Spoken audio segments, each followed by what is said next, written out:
Assalamualaikum warahmatullahi wabarakatuh. Perkenalkan, saya Dr. Putih Amaliana, NDH 30 dari Dinas Kesehatan Kota Tarakan. Saya ditutori oleh Ibu Wahyu Eko Handayani.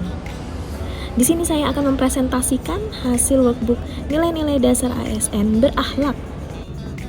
7 alasan pentingnya pelayanan prima. 1. Kepuasan pelanggan merupakan sarana untuk menghadapi kompetisi di masa yang akan datang. 2. Kepuasan pelanggan merupakan promosi terbaik.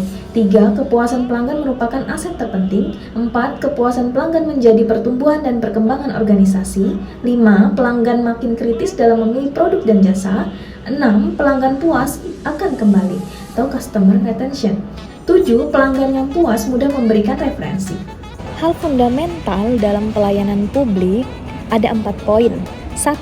Pelayanan publik merupakan hak warga negara sebagai amanat konstitusi. 2.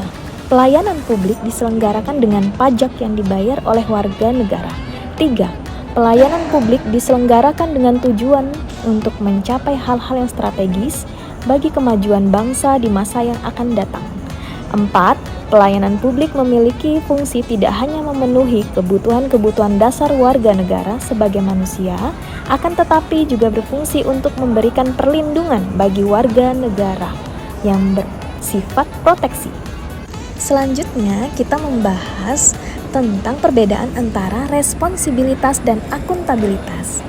Responsibilitas adalah kewajiban untuk bertanggung jawab yang bersumber dari dalam diri individu itu sendiri. Sedangkan akuntabilitas adalah kewajiban yang bertanggung jawab kepada seseorang atau organisasi yang memberikan amanat. Selanjutnya saya akan membahas peran saya dalam menciptakan lingkungan yang akuntabel.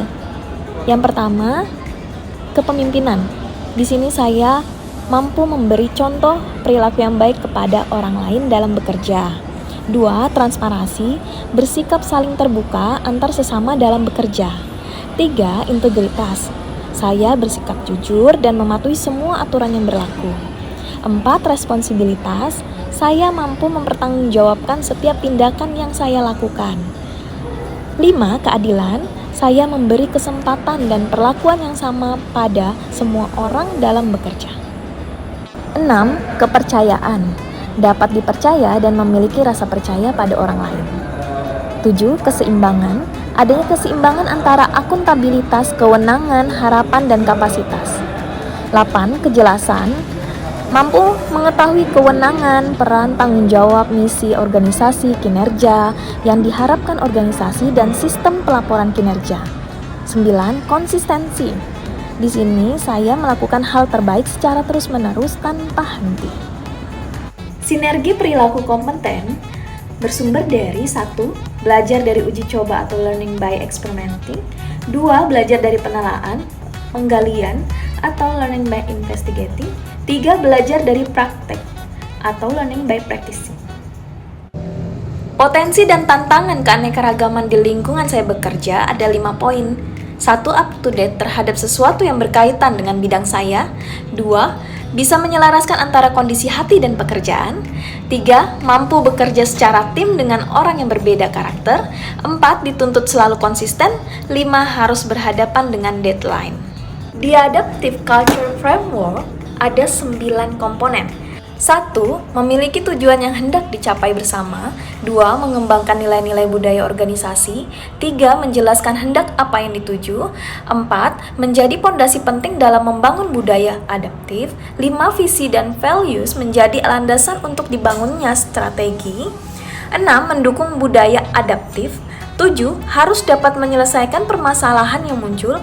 8. Memiliki peran sebagai penguatan budaya adaptif. 9. Aturan main sebagai bentuk formalitas.